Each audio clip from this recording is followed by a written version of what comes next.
네, 오늘 여러분과 함께 나눌 말씀은 누가복음 5장의 말씀입니다. 누가복음 5장 27절로 39절의 말씀인데요. 27절로 39절의 말씀을 좀 길지만 저와 여러분이 주님을 사랑하는 마음으로 또박또박 함께 합독하도록 하겠습니다. 시작. 그 후에 예수께서 나가사 레위라 하는 세리가 세관에 앉아 있는 것을 보시고 나를 따르라 하시니 그가 모든 것을 버리고 일어나 따르니라. 레위가 예수를 위하여 자기 집에서 큰 잔치를 하니 세리와 다른 사람이 많이 함께 앉아 있는지라. 바리새인과 그들의 서기관들이 그 제자들을 비방하여 이르되 너희가 어찌하여 세리와 죄인과 함께 먹고 마시느냐.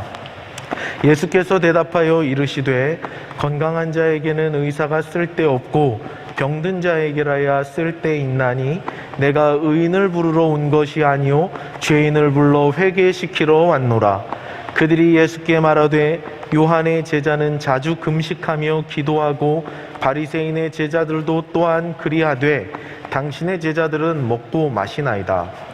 예수께서 그들에게 이르시되 혼인집 손님들이 신랑과 함께 있을 때에 너희가 그 손님으로 금식하게 할 수 있느냐.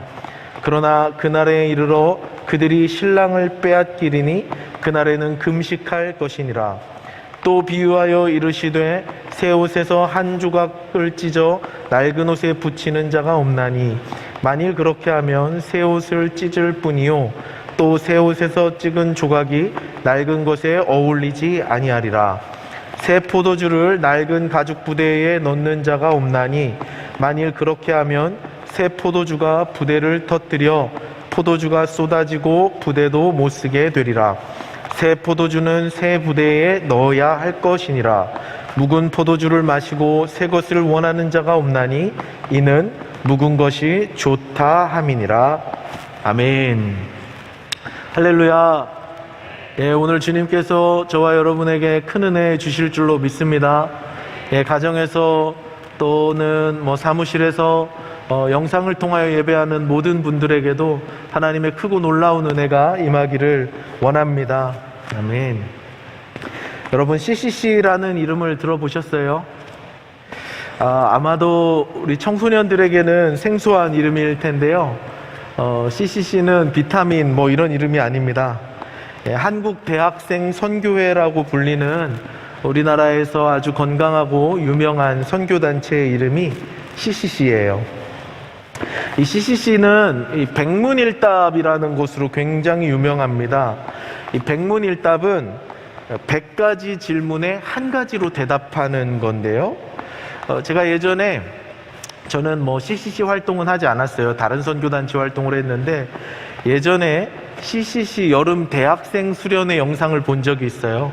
근데 한국 CCC 대학생 선교회 설립자이신 김중곤 박사님이 돌아가셨는데 그분이 어떤 집회 중에 한 2만여 명 모인 그 대학생들에게 수련회 한 2만여 명 모여 있는데 질문을 하세요. 질문을 하시면 이 플로어에 있는 2만여 명의 대학생들이 다 한마디를 외칩니다. 100가지 질문을 해도 대답은 오직 예수 그리스도였어요. 어떤 질문을 던지더라도 그 답은 예수 그리스도였습니다. 자, 우리도 한 5개만 한번 해볼까요? 100개 다 하기는 시간이 없고.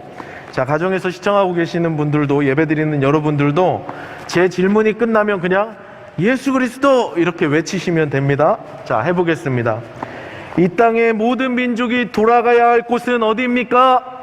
예수 그리스도. 이 땅의 모든 교회가 무릎 꿇어야 하는 분이 누구입니까? 예수 그리스도. 이 땅의 모든 통치자가 두려워해야 할 분이 누구입니까? 예수 그리스도. 모든 민족을 품고 계시는 분이 누구입니까? 예수 그리스도. 모든 교회의 머리 되신 분이 누구십니까? 예수 그리스도. 아멘. 이것처럼 이 백문일답은요, 모든 질문의 답이 하나예요. 예수님, 예수 그리스도로 정해져 있습니다. 여러분, 우리의 인생도 이와 같습니다. 우리의 인생의 해답은 다른 것이 아닙니다. 돈도 아니고 대학도 아니고 명예도 아니고 성공도 아니에요. 우리의 인생의 유일한 해답은 바로 예수 그리스도이신 줄로 믿습니다. 인생이라는 방정식에 예수 그리스도를 대입하면 인생의 모든 함수가 풀어지는 거예요. 저는 저와 여러분이 오늘 이 밤에 인생의 답이 되는 예수님을 만나는 귀한 은혜가 있게 되기를 주님의 이름으로 축복합니다. 자, 왜 예수님이 우리의 인생의 답이실까요? 왜 예수님이 우리의 인생의 모든 길의 답이 되실까요? 오늘 본문은요, 예수님의 제자인 마태가 예수님의 제자로 부름받는 장면을 소개하고 있습니다. 마태는 직업이 세리였는데요, 직업이 세리였던 마태는 예수님의 부름을 받고 예수님의 제자가 되었어요. 그리고 세리였던 마태와 예수님과의 교제를 정죄하고 비난하는 사람들도 있었는데요, 하지만 예수님은 마태를 품어주셨고 결국 마태는 일평생 예수님을 위해 살면서 12사도의 반열에 오를 수 있었습니다. 뿐만 아니라 우리가 잘 알고 있듯이 신약 성경의 첫 번째 책 마태복음을 기록하는 영광을 누릴 수도 있었어요. 마태의 인생에 예수님이 오시자 마태의 인생은 세리에서 사도로, 또 죄인의 삶에서 영광스러운 삶으로 변화되었습니다. 오늘 본문을 통해서 예수님이 왜 우리의 인생의 답이 되시는가에 대해서, 왜 예수님이 우리의 인생의 답이 되시는가에 대해서 함께 나누려고 합니다. 자, 제가 이 마이크를 쓰는 게 좋을 것 같습니다. 네. 자, 예수님이 우리의 인생의 답이 되시는 첫 번째 이유는 이것입니다. 슬라이드 한번 보여주시죠. 함께 읽겠습니다. 이거 아니고요, 1번인데. 예, 함께 읽어보겠습니다. 시작. 예수님은 죄인을 불러주신다. 예, 예수님은 죄인을 불러주시는 분이시기 때문에 우리의 인생의 해답입니다. 본문 27절의 말씀인데요, 함께 읽겠습니다. 시작. 그 후에 예수께서 나가사 레위라 하는 세리가 세관에 앉아있는 것을 보시고 나를 따르라 하시니. 아멘. 자, 예수님은 세관에 앉아있던 레위라는 사람을 불러주셨습니다. 그리고 나를 따라오라고 말씀해 주셨어요. 여기서 레위라고 소개하고 있는 사람은 예수님의 제자 마태입니다. 레위는 이 마태의 별명과도 같은 그런 이름이었어요. 마태의 직업은 세리였습니다. 당시 세리는 세금 거두는 사람인데요, 매우 부도덕한 직업이었죠. 당시 이스라엘은 로마의 지배를 받고 있던 상황인데, 세리는 로마가 부과한 세금 외에 자기 마음대로 세금을 추가로 징수할 수 있었습니다. 그러니까 세리로 직업을 삼은 사람들은 동족들의 고혈을 쥐어짜는 악한 사람이었던 것이죠. 우리로 생각한다면 일제강점기 시절 친일파를 생각할 수 있습니다. 사람들에게 따돌림 받고 사람 취급받지 못하던 사람이 바로 세리였어요. 누가복음 19장에 보면 삭개오 이야기가 나오는데요, 삭개오는 온 동네에서 왕따였죠. 삭개오의 직업도 세리였습니다. 세리라고 하면 당시에 가장 비난을 많이 받던 직업이었습니다. 예수님 시대에 가장 비난을 많이 받던 직업을 꼽으라면, 가장 부도덕한 직업을 꼽으라면 여성의 직업으로는 창녀였고요, 남성의 직업으로는 세리였습니다. 그러니까 세리는 이 최악의 존재들인 거예요. 사회의 악이죠. 오늘 본문의 주인공 마태는 세리였다고 보도하고 있습니다. 이 세리 마태는요, 그날도 어김없이 세관에 앉아 있었어요. 세관에 앉아 있는 그 마태를 보시고 예수님이 부르세요. 여러분, 세관은 어떤 자리인가요? 세관은 죄악의 자리입니다. 세관은 도둑질하는 자리이고 불의를 행하는 자리이죠. 이 우리말 앉아있다라고 번역된 헬라어가 카세마인데요, 이 카세마이는 거주하다라는 뜻을 가지고 있습니다. 그러니까 세관에 앉아있던 마태의 모습을 적나라하게 고발하는 거죠. 마태가 거주하던 자리가 죄악의 자리, 세관의 자리였던 거예요. 그러니까 죄와 하나 되어 살아가던 사람이 바로 마태였습니다. 마태의 삶은 도둑질과 착취의 결과물들이었어요. 마태가 입은 옷은 도둑질로 얻은 옷이었고, 마태가 먹는 음식은 도둑질로 얻은 음식이었습니다. 마태는 사회적으로 용납될 수 없는 최악의 죄인이었던 거예요. 모두에게 손가락질 받고 따돌림 받던 사람이 마태였습니다. 그런데 예수님께서 오늘 마태에게 주목하시는 거예요. 예수님께서 세관에 앉아있는 마태를 보시고 말을 걸어 오십니다. 말을 건네시는데 예수님의 음성이 따가운 음성이 아닙니다. 정죄하거나 비난하거나 꾸짖는 음성이 아니에요. 나를 따라오라라는 초대를 하고 계시는 거죠. 이것은 예수님의 놀라운 동행의 초대입니다. 예수님이 당시 최악의 죄인이라고 여겨졌던 세리 마태를 불러주시는 거죠. 예, 여러분, 그렇습니다. 예수님은 죄인을 불러주시는 분이세요. 죄인들로 하여금 자기 가까이 오게 하시는 분이 바로 예수님이십니다. 여러분, 한번 생각해 보세요. 사람들은요, 저와 여러분은요, 비슷한 사람과 어울리기를 좋아합니다. 사람들은 누구나 자기와 비슷한 사람과 어울리고 싶어하는 경향성이 있어요. 나와 문화가 다른 사람, 나와 경제적인 수준이 다른 사람, 나와 지적 수준이 다른 사람, 나와 영적인 수준이 다른 사람과 어울리는 것은요, 불편한 일이에요. 여러분, 나와 생활 수준이 많이 차이 나는 사람과 친하게 지내는 것도 쉽지 않은데요. 여러분, 한번 스스로 대답 한번 해보세요. 여러분들 중에, 오늘 이 예배를 드리고 계시는 여러분들 중에 혹시 재벌가의 자손과 친구인 분 계세요? 아마 없으실걸요? 왜냐하면 우리 중에 재벌이 없기 때문이죠. 혹시 몰라요, 또 숨은 재벌이 어디서 이 예배를 같이 드리고 계실지. 그런 분들은 제외고요. 예, 그냥 다 사람들은 끼리끼리 어울리는 걸 좋아해요. 여러분들 중에 흉악범과 카톡하면서, 전과 10범 넘어가는 분과 카톡하면서 친구 맺은 분 계세요? 그런 분들도 흔치 않을걸요? 왜요? 나와 비슷한 사람과 친구가 되기 때문이에요. 특히 높이 있는 사람이 낮은 곳으로 내려와서 낮은 곳에 있는 사람과 친구가 되는 것은 어렵습니다. 불편하기 때문이죠. 그런데 예수님은 다른 분이셨어요. 예수님은 가장 높은 곳에 계신 분이시지만 가장 낮은 자들과 친구가 되어주시는 거죠. 예수님은 죄가 없으시고 가장 거룩하고 존귀한 분이시지만 죄가 많은 인생들의 친구가 되어주시는 거예요. 여러분, 왜 인생의 답이 예수님입니까?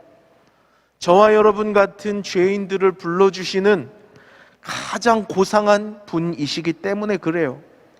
예수님과 같이 높은 분이, 예수님과 같이 영화로운 분이, 예수님과 같이 존귀하고 아름다우신 분이 저와 여러분 같은 죄인을 불러주시기 때문에, 저와 여러분 같은 죄인들에게 관심을 가지시고 눈을 마주치시고 말을 걸어 오시기 때문에 예수님이 우리의 인생의 답이신 거예요. 그래서 우리는 그 예수님을 붙잡아야 합니다. 예수님은 죄인들을 불러주시는 분이세요. 여러분, 예수님이 이 땅에 계시는 동안 수많은 죄인들을 만나 주셨습니다. 예수님이 복음서에 예수님 이야기가 많이 나오는데요, 예수님이 만난 사람들은 다 하나같이 죄인들이었어요. 특별히 성경에서 의미 있게 기록하는 예수님과 만난 사람들, 예수님이 수많은 사람들을 만나시는데 그 중에 의미 있게 다루는 본문들은요, 하나같이 죄인들이었습니다. 예수님을 만난 사람들은 다 하나같이 율법에 의하면 부정한 사람들이었어요. 예수님은 몸을 파는 여인을 만나셨고요, 간음하다가 현장에서 잡힌 여인을 만나셨습니다. 또 사람들은 하나님의 저주를 받아서 생긴 병이라고 여기던 나병 환자, 한센병 환자들을 만나주셨어요. 만나실 뿐만 아니라 그들을 만지셨습니다. 터치하셨어요. 사람들은 다 꺼리고 피하고 최악의 죄인이라고 생각하는 그 사람에게 예수님은 찾아가셔서 만나주시는 거예요. 그래서 예수님 별명이 뭔지 아세요, 여러분? 세리와 죄인들의 친구였어요. 예수님은 예수님의 별명은 죄인들의 친구였습니다. 예수님은요, 돌아가시는 그 순간까지 죄인들 곁에 계셨어요. 예수님이 달려 돌아가시던 십자가 좌우편에는 흉악범, 그래서 사형을 집행당해야만 하는 흉악범들이 있었습니다. 예수님은 돌아가시는 그 순간까지도 죄인 곁에 머무셨어요. 돌아가시는 그 순간까지 죄인들 곁에 머무시면서 그 중에 한 명을 천국으로 인도하셨죠. 예수님의 탄생, 예수님의 삶, 예수님의 사역, 그리고 예수님의 죽음의 현장에서까지 예수님은 죄인들을 불러주시는 거예요. 죄인들을 외면하지 않으시고 죄인들을 불러주시는 거죠. 죄인들의 인생의 유일한 해답은 죄인을 환대하시고 환영하시는 우리 구주 예수님밖에 없는 줄로 믿습니다. 아멘. 자, 예수님이 인생의 답이 되는 첫 번째 이유는 예수님이 저와 여러분 같은 죄인들을 불러주시기 때문이라 그랬어요. 예수님이 인생의 답인 두 번째 이유는 이것입니다. 슬라이드 한번 보여주시고요. 읽습니다. 시작. 예수님은 우리의 편이 되어주신다. 예수님이 우리의 편이 되어주시기 때문에 예수님이 인생의 해답입니다. 자, 예수님을 만난 마태는요, 감격에 겨웠어요. 예수님을 만난 마태는 감격에 겨워서 예수님을 집으로 초대합니다. 그리고 성경에 보니까 큰 잔치를 열었다고 해요. 그리고 그의 직업이 세리였기 때문에, 일반인들은 만나고 싶어 하지 않는 그 세리였기 때문에 마태의 친구들은 다 죄인들밖에 없었어요. 그래서 그 집으로 예수님을 모시고 또 먼저 부름받은 몇몇 제자들이 거기에 있었고, 마태의 친구들을 다 불러서 거기서 예수님과 파티를 열었습니다. 어떤 성경을 해석하는 목사님은요, 이 부분을 마태가 그 죄인들과 즐겼던 그 삶을 결별하는 결별 파티였다고라도 해석을 하시더라고요. 자, 어쨌거나 예수님을 집에 모시고 큰 잔치를 열고, 맛있는 음식을 이렇게 배달의 민족으로 배달을 시키고 잔치를 열었어요. 친구들을 초대해서 분위기 너무 좋습니다. 자, 그런데 예수님이 죄인, 세리, 용납할 수 없는 최악의 인간 마태 집에 오셨다는 소문을 듣고 구경 온 사람들이 있었어요. 바리새인과 서기관들인데요. 이 바리새인과 서기관들은요, 율법으로 따질 것 같으면 흠이 없는 사람들이었습니다. 율법으로 따져서, 종교성으로 따져서는 흠잡을 것이 없는 종교인들이었어요. 완벽한 종교인들이었습니다. 그러니까 바리새인과 서기관들이 마태가 벌이고 있는, 또 거기에 계신 예수님과 예수님의 제자들의 모습을 볼 때는 굉장히 꼴사나운 모습이죠. 그래서 감히 예수님께 직접 도전장을 내밀진 못하고 예수님과 함께 왔던 제자들에게 돌려서 말합니다. 이게 뭐 하는 짓이냐고. 너희들 여기서 지금 죄인들과 뭐 하는 것이냐고, 식사를 하고 지금 뭐 하는 것이냐고 딴지를 걸어요. 사실 바리새인과 서기관들은요, 제자들에게 말하고 있었지만 그 이야기는 예수님 들으라고 하는 얘기죠. 예수님 공격하는 이야기죠. 또 이건 영적으로는요, 이제 막 예수님을 만나서 기쁨으로 가득하던 마태를 죽이는 이야기였습니다. 영적으로는 마태를 죽이고 마태를 공격하는 사탄의 음성이었죠. 자, 여러분 생각해 봅시다. 예수님과 흥겨운 파티를 벌이고 죄인 친구들을 모여서 예수님을 소개하는 그 장면에 의로운 종교인들이 와서 그런 딴지를 걸어요. 예수님과 제자들에게 여기서 뭐 하는 짓이냐고 딴지를 걸을 때 그 대화에서 제외되어 있던 마태의 심정은 어땠을까요? 바리새인과 서기관들이 던진 그 질문이 가장 불편하게 만들었던 것은 제자들이나 예수님이 아닌 마태 자신이었을 거예요.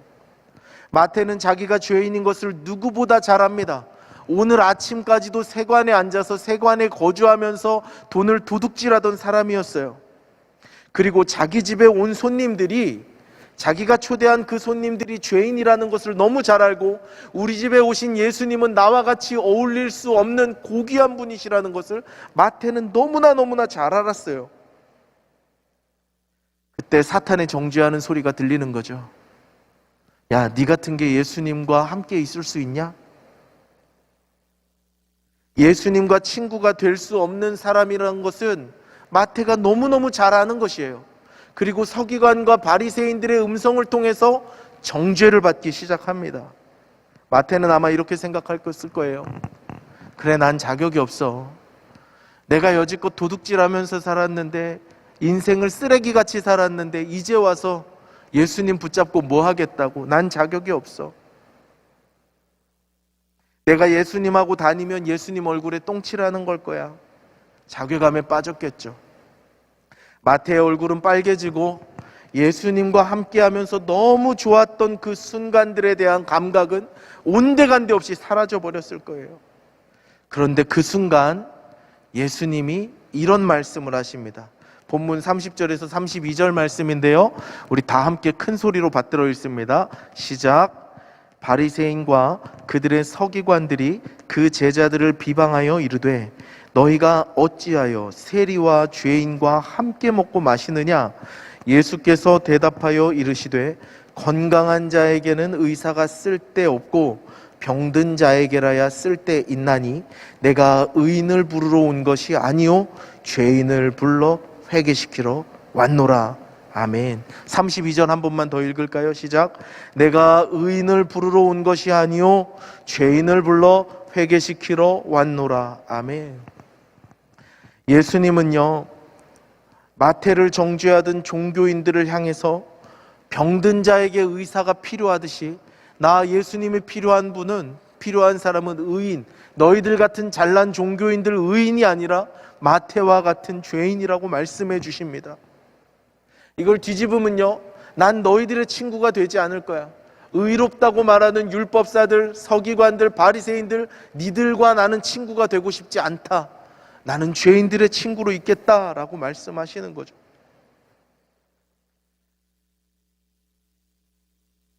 마태, 세리 마태, 창녀, 사회에서 손가락질 받고 따돌림 받고 누구도 알아주지 않는 사람들, 그들에게 예수님이 진짜 필요하다고 예수님께서 말씀하시는 거예요.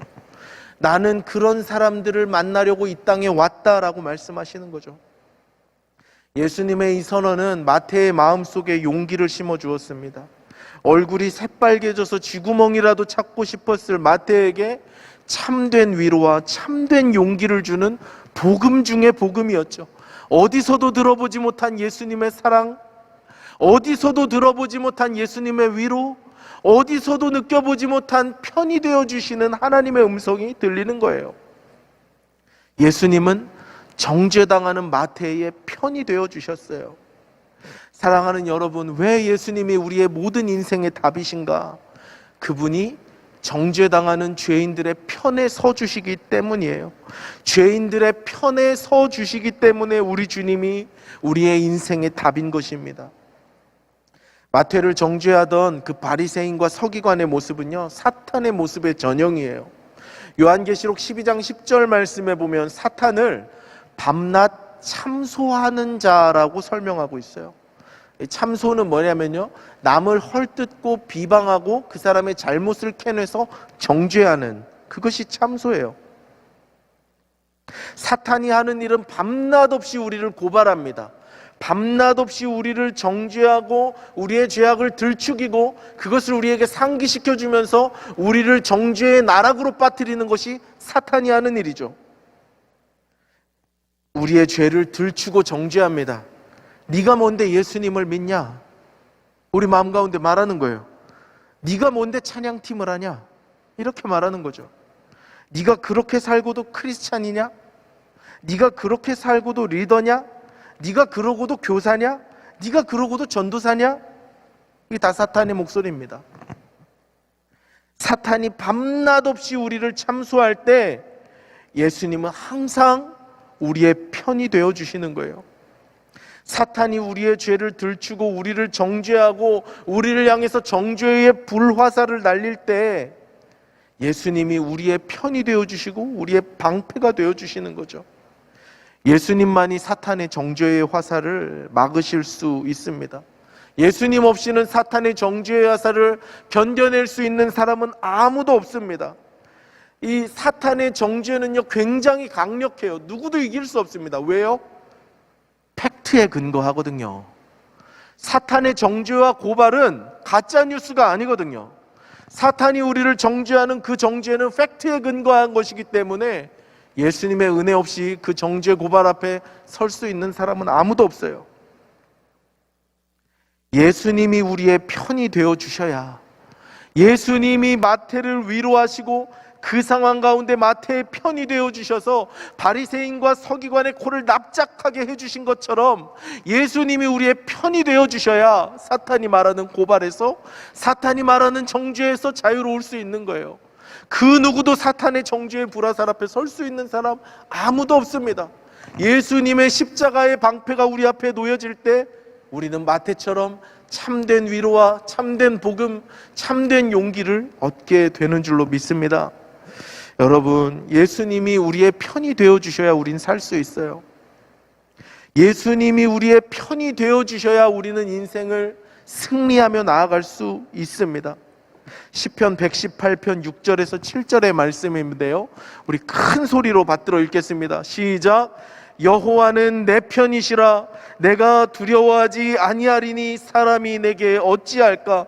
여호와께서 내 편이 되사 나를 돕는 자들 중에 계시니 그러므로 나를 미워하는 자들에게 보응하시는 것을 내가 보리로다. 아멘. 예수님께서 우리의 편이 되어주시는 줄로 믿습니다. 예수님께서 죄인들의 편이 되어주시기 때문에 우리 인생의 해답, 우리 인생의 정답은 오직 예수 그리스도예요. 마지막 세 번째로 예수님이 인생의 답인 까닭은요, 이것입니다. 함께 읽습니다. 시작. 예수님이 우리의 인생을 새롭게 하신다. 예수님께서 우리의 인생을 새롭게 해주시기 때문에, 우리의 인생을 완전히 송두리째 새롭게 바꾸어 주시기 때문에 예수님이 인생의 정답입니다. 32절의 말씀을 한 번 더 읽습니다. 시작. 내가 의인을 부르러 온 것이 아니요 죄인을 불러 회개시키러 왔노라. 아멘. 예수님은요, 죄인을 부르시고 죄인의 편에 서 주시는데 목적이 있습니다. 분명한 목적이 있어요. 그것은 회개입니다. 예수님은 죄인들을 있는 그대로 사랑하세요. 여러분 잘 들으십시오. 예수님은 저와 여러분, 죄악 가운데 머물러 있는 저와 여러분, 세리 마태를 있는 모습 그대로 사랑하시지만 그 모습 그대로 계속 있기를 원치는 않으세요. 예수님은 당신이 변화되길 원하십니다. 예수님은 저와 여러분이 죄악의 자리를 떠나기를 원하세요. 그것이 예수님이 우리의 편이 되어주시고, 그것이 예수님이 죄인을 부르시는 가장 분명한 목적인 거예요. 예수님은 죄인들이 회개하고 변화되게 살기를 원하세요. 그리고 예수님을 따라 한 걸음 한 걸음 신실하게 살다 보면요, 우리의 인생은 완전하게 달라지게 될 것입니다. 여러분, 마태는 예수님 만난 이후에 어떤 삶을 살았을까요? 서두에서 말씀드렸다시피 마태는 죄인 중에 죄인이었어요. 도덕과 양심이 마비된 사람이었죠. 그런데 마태의 인생은 예수님을 만나고 완전히 달라졌습니다. 마태의 인생은 사람들의 돈을 뺏는 도둑의 인생에서 복음을 전하는 예수님의 제자의 삶으로 바뀌었어요. 가장 더럽고 추악한 삶에서 가장 영화로운 사도의 반열에 들 수 있었습니다. 전승에 따르면요, 교회에 전에 내려오는 이야기에 따르면 이 마태는 복음을 전하다가 순교했다고 말해요. 여러분, 만약 마태가 예수님을 그때 따라가지 않았더라면, 예수님의 제자 되기를 거부했더라면, 세관을 좋아하고 세관에서 얻는 이익을 탐하느라 예수님의 그 생명의 초대를 거절했었다면 어떻게 되었을까요? 그의 삶과 죽음은 어떠했을까요? 세리로 평생 마태가 살았다면요, 예수님을 따라가지 않았더라면 마태는 끝끝내 그 추악한 인생을 살다가 결국에는 그 냄새나는 삶을 살다가 그렇게 죽었을 것입니다. 그리고 그가 죽는 날은 온 세상이 기뻐하는 날이 되었을 거예요. 마태의 후손이라 할지라도 그의 부끄러운 이름을 누구도 언급하지도 기억하지도 않았을 것입니다. 그러나 마태가 예수님을 믿고 예수님을 따라 살았을 때 그의 삶은 완전히 변화되었죠. 마태의 삶과 마태의 죽음은 2000년이 지나도록 많은 그리스도인들의 마음에 큰 울림을 주고 있습니다. 2000년이 지난 지금도 마태의 이름과 마태의 이야기는 온 세상에 전해지고 오늘 저와 여러분도 그 이야기를 듣고 기억하는 것이죠. 예수님을 믿고 예수님과 동행한 마태는요, 신약 성경의 첫 번째 책인 마태복음의 저자가 되었어요. 그리고 우리는 마태가 전해주는 복음을 통해서, 마태가 전해주는 예수님의 이야기를 통해서 예수님을 만납니다. 마태는 복음을 전하는, 영원토록 하나님을 소개하고 예수님을 소개하는 존귀한 인생이 된 것이죠. 마태는 완전히 새로운 사람이 되었습니다. 마태가 예수님을 만난 이후 완전히 새로워졌다는 증거는요, 성경 본문에서도 찾을 수 있는데요. 오늘 우리가 읽은 본문 누가복음 5장 27절로 39절의 말씀은 이 마태의 제자가 된, 마태가 예수님의 제자가 된 이야기를 소개한다 그랬잖아요. 그러니까 이 이야기는 마태는 이런 이야기를 통해서, 이런 사건을 통해서 예수님의 제자가 되었다네, 이렇게 소개하고 있는 거거든요. 근데 누가복음 5장에 나오는 이 말씀이 마태복음 9장과 마가복음 2장에도 동일하게 나옵니다. 마태가 예수님의 제자로 부름받은 이 사건은 마태복음, 마가복음, 누가복음 세 복음서에 동일하게 나오는데요, 한 가지 중요한 차이가 있습니다. 마가복음과 누가복음에서는 이 사람의 이름을 마태라고 소개하지 않아요. 레위라고 소개합니다. 그 이유는 학자들이 가장 근거 있게 추론하는 근거는 이거예요. 마가와 누가는 마태의 동역자였기 때문에 마태가 지난날의 세리였다는 그 사실을 조금 감춰주고 싶은 거예요. 조금 숨겨주고 싶은 거예요. 이제는 새 사람이 되었으니까 마태의 부끄러운 과거를 그냥 만천하에 들추지 않고 그의 별명을 써서 레위라고 소개합니다. 그런데 마태복음 9장, 정작 마태가 이 이야기를 성경에 기록할 때는 자신의 이름을 밝혀요. 자신의 이름을 백주대낮에 밝힙니다.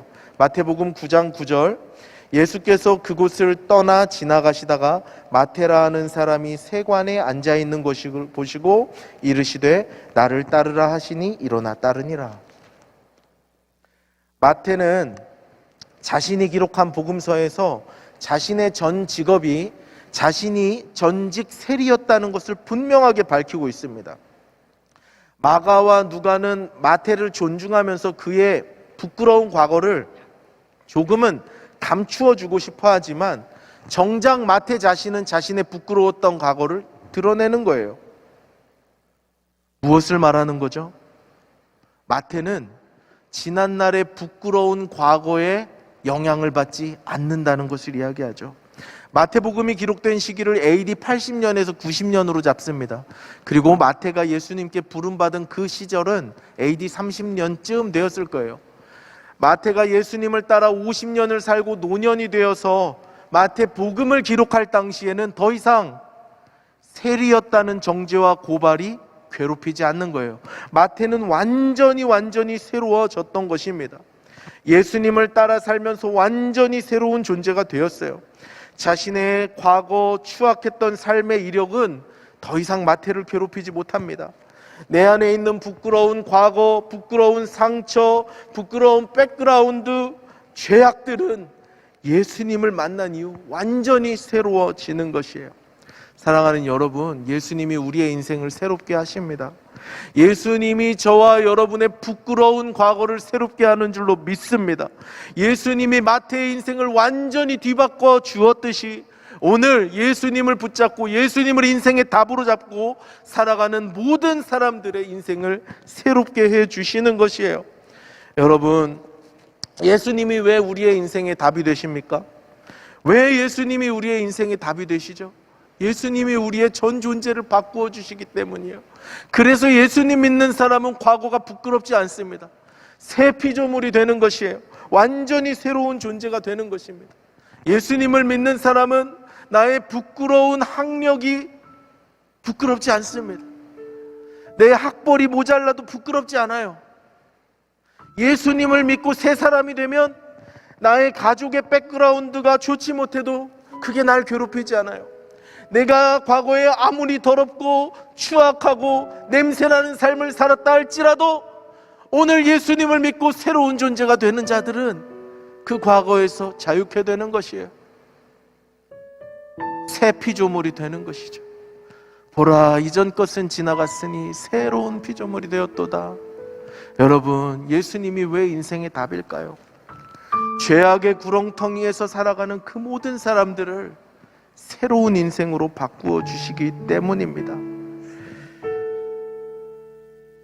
여러분, 예수님이 인생의 답이라고 소리소리 질러가면서 이야기했어요. 우리가 해야 하는 것은 무엇일까요? 마태는 무엇을 했을까요? 오늘 27절부터 39절까지 꽤나 긴 이야기를 하고 있는데 마태의 행동을 묘사하는 건 딱 하나예요. 마태의 행동을 묘사하는 건 28절에 딱 한 번 나옵니다. 그가 모든 것을 버리고 일어나 따르니라. 인생의 답이 되시는 주님, 죄인을 불러주시고 죄인의 편이 되어주시고 죄인을 바꾸어 주시는 그 주님 앞에 우리가 응답해야 할 것, 우리의 지난날의 과거 죄악의 자리를 다 버리고 미련을 두지 않고 주님 따라가는 것이에요. 그것은 우리가 해야 하는 것입니다. 그동안 내가 눌러앉아 있었던 세관의 자리를 박차고 일어나서 예수님을 따라가는 것, 그것은 우리가 해야 하는 것이에요. 내가 집착하고 매달렸던 죄악의 자리를 떠나서 예수님이 가자고 하시는 그 새로운 길로 나아가는 것입니다. 예수님을 따라서 한 걸음 한 걸음 걸을 때 우리의 인생은 반드시 달라지게 될 거예요. 예수님을 따라갈 때 우리의 현재가 달라질 것입니다. 여러분, 잘 기억하셔야 돼요. 오늘 내가 예수님을 믿고 말씀대로 한 걸음 걷는다 그래서 어제와 180도 달라진 나를 기대하시면 안 됩니다. 너무 조급하게 생각하실 필요가 없어요. 예수님과 함께 사는 그 삶은요, 영원까지 이어집니다. 오늘 여기서 출발해서 각도가 1도만 벌어져도요, 그것이 무한 연장되면요, 천국과 지옥의 차이처럼 큰 편차를 이룰 거예요. 여러분, 오늘 예수님을 믿는다고 해서 여러분들의 부끄러운 과거가 하루아침에 해결되지 않을 것입니다. 그러나 신실하게 마태처럼 AD 80년, 90년 마태복음을 저술하기까지 하나님을 붙잡고 예수님을 붙잡고 하루하루 살아 노년이 된다면, 그렇게 영원까지 우리가 주님과 함께 동행한다면 우리의 모습은 완전히 달라질 것입니다. 우리의 존재는 달라질 것입니다. 우리의 영혼의 운명은 달라질 줄로 믿습니다. 사랑하는 여러분, 인생의 답이 예수님께 있어요. Why Jesus? 왜 예수님인가?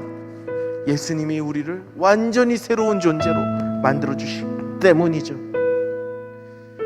사랑하는 여러분, 예수님을 끝까지 따라가는 저와 여러분이 될 수 있기를, 포기하지 않고 죄인을 환대하시고 죄인의 편이 되어주시고 죄인을 바꾸어 주시는 그 예수님을 포기하지 않고 끝까지 따라갈 수 있는 저와 여러분, 하나님의 사람들 될 수 있기를 주님의 이름으로 축복합니다.